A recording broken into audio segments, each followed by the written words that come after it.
Okay, my personal opinion.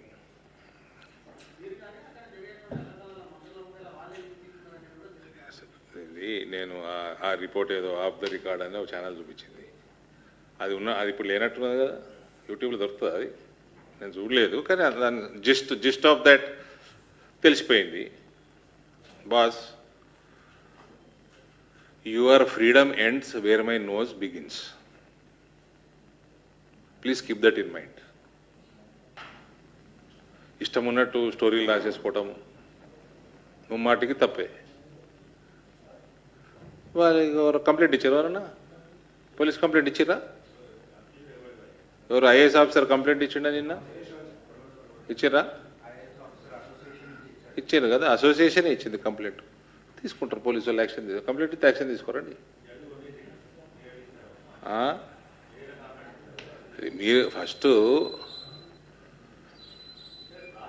ఎవరిని పడితే వాళ్ళ మీద వార్తలు రాయటము అంటే just my advice is, my suggestion is,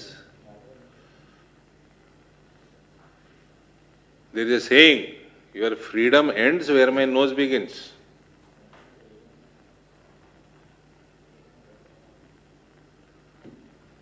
రాత్రి 12 గంటలకి 2 గంటలకి ముఖ్యమంత్రిని ఎత్తుకపోయాడు. మరి ఒకప్పుడు ఈ ముఖ్యమంత్రిని అమాంతంగా 2 పోలీసులు ఎత్తుకపోయారు. అల్కగా లేచిండి. ఈయన ముఖ్యమంత్రిని ఎత్తుకపోయారు.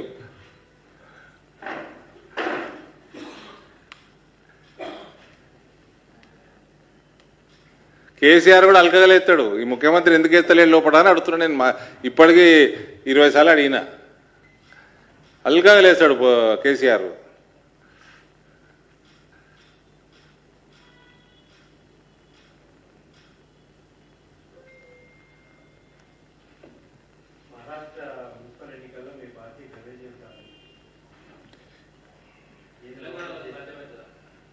హండ్రెడ్ 100% అవుతుంది. ఈజీ. ఇక్కడ మహారాష్ట్ర కంటే సులభం. ఇక్కడ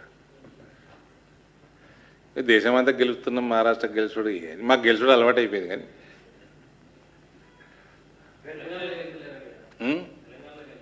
అది నాకు కూడా అదే బాధ ఉంది. సమయం సందర్భం వస్తుంది, దానికి కూడా టైం విల్ కమ్.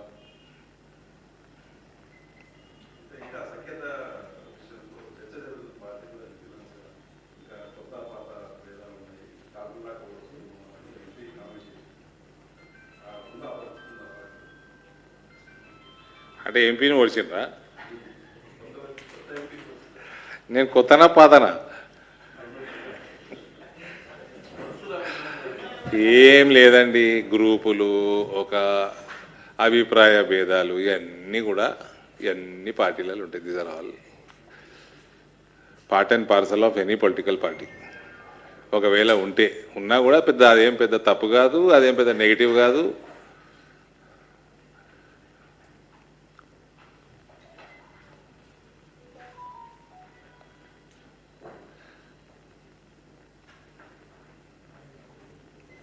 నన్నైతే ఎవరు పొడవలే